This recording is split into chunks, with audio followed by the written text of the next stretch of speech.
Esto es No Ficción, un podcast de libros. Gracias por acompañarnos. Recordá que podés escucharnos en SoundCloud. También podés suscribirte para disfrutar de nuestros episodios desde tu celular o tablet. Búscanos en iTunes, Stitcher, Pocket Cast o tu app favorita. Encontrá todos los links en la descripción de este episodio. Bienvenidos al podcast de Penguin Random House, grupo editorial.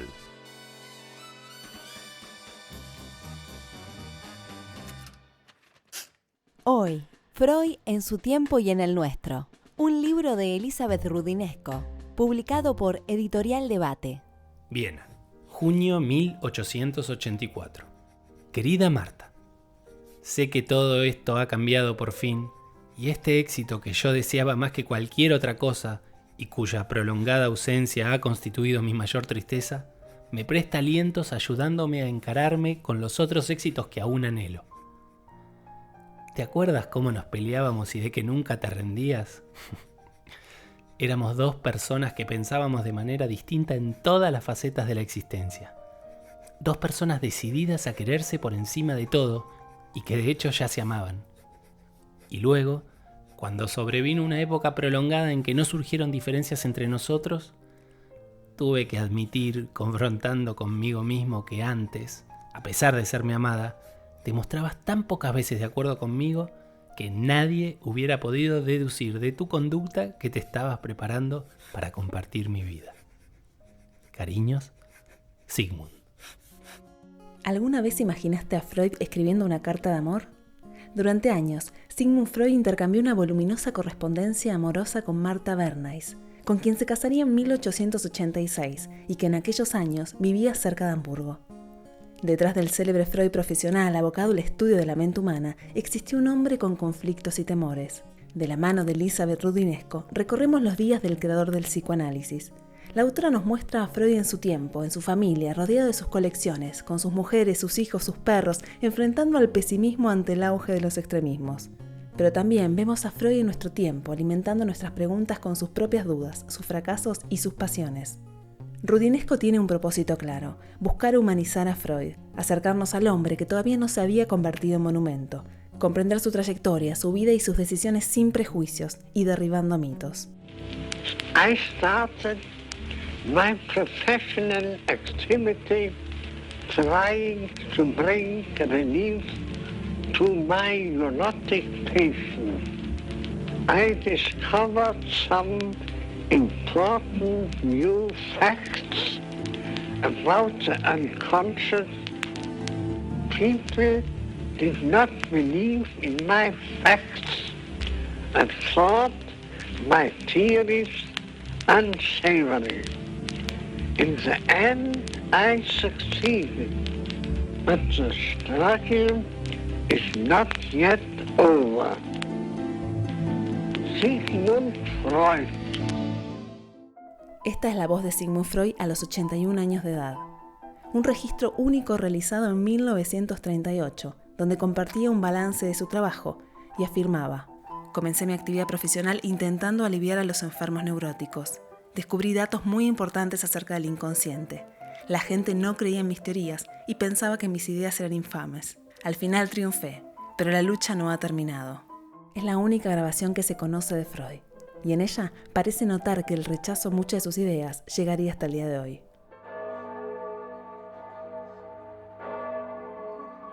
Sigmund Freud nació el 6 de mayo de 1856.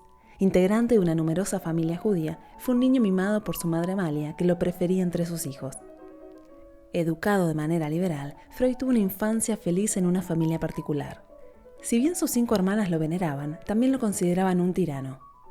Sigmund vigilaba sus lecturas, no soportaba el ruido del piano, el cual hizo vender dejando a sus hermanas sin instrumento musical, y le parecía normal que quedaran relegadas en una sola habitación, mientras él tenía un cuarto para su exclusivo disfrute. Freud justificaba estos beneficios sacándose las mejores notas en el colegio. Era un estudiante brillante. A los 12 años leía Shakespeare en inglés y llegó a hablar 6 idiomas con fluidez. Saquen sus cuadernos. Vamos a hablar de la historia europea del siglo XIX. El Imperio Austrohúngaro fue un estado europeo que surgió en 1867 tras el compromiso austrohúngaro que reconocía al Reino de Hungría como una entidad autónoma dentro del Imperio Austríaco, a partir de ese momento austrohúngaro. Estaba conformado por 11 estados además de Austria y Hungría. A partir de 1892, el Imperio Austrohúngaro vivió una serie de reformas importantes. Comienza a circular la corona de oro, la nueva moneda del imperio, y se legisla sobre el sistema de votación, permitiéndose en 1897 que los hombres de la zona de Austria voten de manera indirecta para cargos menores. 10 años después, los austrohúngaros varones de más de 24 años pudieron votar de manera directa. En el momento en que Freud se preparaba para entrar en la universidad, el liberalismo parecía en plena expansión en el Imperio Austrohúngaro. No obstante, al cabo de algunos meses comenzó una crisis financiera de extrema gravedad, que terminó por estallar en 1873, al mismo tiempo que se desarrolló una epidemia de cólera.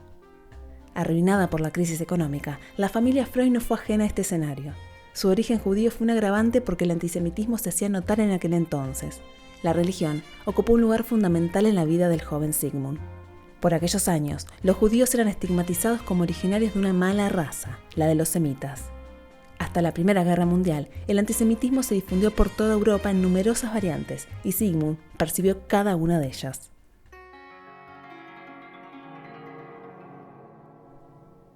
Si un hombre atribuye total o parcialmente las desgracias de su país y sus propias desgracias a la presencia de elementos judíos en la comunidad en que vive, si se propone remediar ese estado de cosas privando a los judíos de algunos de sus derechos, o apartándolos de algunas funciones económicas y sociales, o expulsándolos del territorio, o exterminándolos a todos, se dice que tiene opiniones antisemitas. En nombre de las instituciones democráticas, en nombre de la libertad de opinión, el antisemita reclama el derecho de predicar donde quiera la cruzada antijudía. Si el judío no existiera, el antisemita lo inventaría. Reflexiones sobre la cuestión judía. Jean-Paul Sartre. Freud vivió en Viena en el número 19 de la calle Vergas, una casa que hoy se encuentra abierta al público como el Museo Sigmund Freud. Fue allí donde practicó su teoría psicoanalítica, además de escribir varias de sus obras. Explorador de las profundidades del inconsciente e iniciador de una de las más grandes aventuras intelectuales del siglo XX, Freud dedicó su vida a desentrañar el lado oscuro del alma. Su diván fue un lugar de investigación, un pequeño laboratorio donde recibía a sus pacientes y desarrollaba su experiencia profesional y su saber clínico. Derribó muchos tabúes relacionados con la sexualidad y contribuyó a la emancipación de las mujeres, entre otras cosas. Una vez que construyó lo esencial de su teoría, decidió reunir en su casa de Viena un grupo de médicos, historiadores y escritores para formar la primera asociación freudiana, la Sociedad Psicológica de los Miércoles. La primera reunión se realizó en 1902, un verdadero ritual socrático. Impregnado del espíritu vienés de principios de siglo, la Sociedad de los Miércoles fue un laboratorio de ideas innovadoras. Se reunían en torno a un maestro que despertaba sus conciencias, aspiraban a cambiar el mundo a partir de una doctrina, el psicoanálisis. Cuando Hitler llegó al poder en 1933, los peores temores de Freud acerca de las oscuras fuerzas del inconsciente se hicieron realidad. Aquello era una psicosis llevada al extremo y a escala masiva. Como era de esperar, los libros de Freud estuvieron entre los primeros que Hitler ordenó quemar. Estamos progresando. En la Edad Media me hubieran quemado a mí. Ahora se conforman solo con quemar mis libros. Dentro de los libros que Hitler ordenó quemar estaba la última obra de Freud de aquel entonces, El malestar de la cultura. Un ensayo donde Freud planteaba que la insatisfacción del hombre por la cultura se debe a que ésta controla sus impulsos eróticos y agresivos, especialmente estos últimos, ya que el hombre tiene una agresividad innata que puede desintegrar la sociedad. En 1938, Freud ya no pudo seguir resistiendo la presencia nazi en Austria y decidió, impulsado por amenazas, mudarse a Inglaterra. El 4 de junio tomó el Oriente Express con su esposa e hija y se exilió en Londres. Antes de irse, y obligado por la Gestapo, Freud firmó una declaración obligatoria donde le intimaron a reconocer el buen trato prodigado por los nazis. Este hecho le valió la acusación de fascista. Nada más lejano de la realidad. Sus hermanas fueron víctimas del nazismo. Al no poder marcharse con Sigmund, murieron en los campos de concentración. Freud nunca pudo recomponerse a su alejamiento de Viena. Al año de instalarse en Londres, el 23 de septiembre de 1939, murió. Su cuerpo fue incinerado en el crematorio de Golders Green, sin ningún ritual. La última biografía seria sobre Freud, que firmó Peter Guy, se publicó hace 25 años. Desde entonces, casi todo lo que se ha escrito son condenas encendidas hasta extremos inverosímiles, firmadas por personajes que en realidad no conocían su historia. Muchas fueron las fábulas que se crearon en relación a la figura de Freud. Tenía muy mala prensa. Se lo consideró misógino, fascista, un ser desagradable. Se había convertido en una caricatura de sí mismo, envuelto en numerosos rumores y mentiras. En Freud, en su tiempo y en el nuestro, Rudinesco busca el equilibrio entre el mito y la realidad del personaje que se esconde detrás de Freud. Demuestra que no hay indicios para afirmar que Sigmund haya sido habitué de prostíbulos, desmiente su condición de burgués libidinoso, destierra los rumores de la relación incestuosa con su hija Ana. Cada momento de la vida de Freud ha sido objeto de decenas de comentarios y cada línea de su obra se ha interpretado de numerosas maneras. Su legado ha sido objeto de cientos de monografías, decenas de documentales y varias películas. Diversos directores filmaron su vida y se detuvieron en los orígenes del psicoanálisis. En 2011, David Cronenberg estrenó Un método peligroso, una historia que refleja, entre otras cosas, la relación de Sigmund Freud con Carl Jung.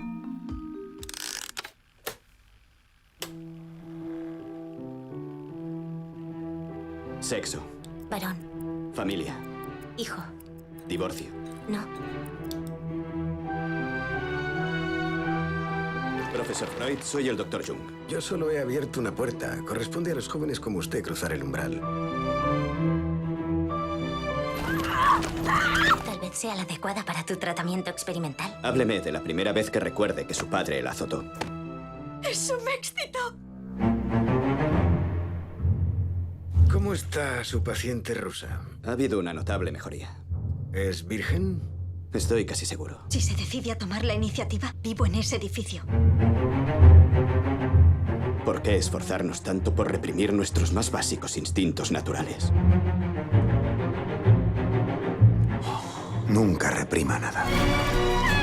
A veces hay que cometer un acto imperdonable para poder seguir viviendo.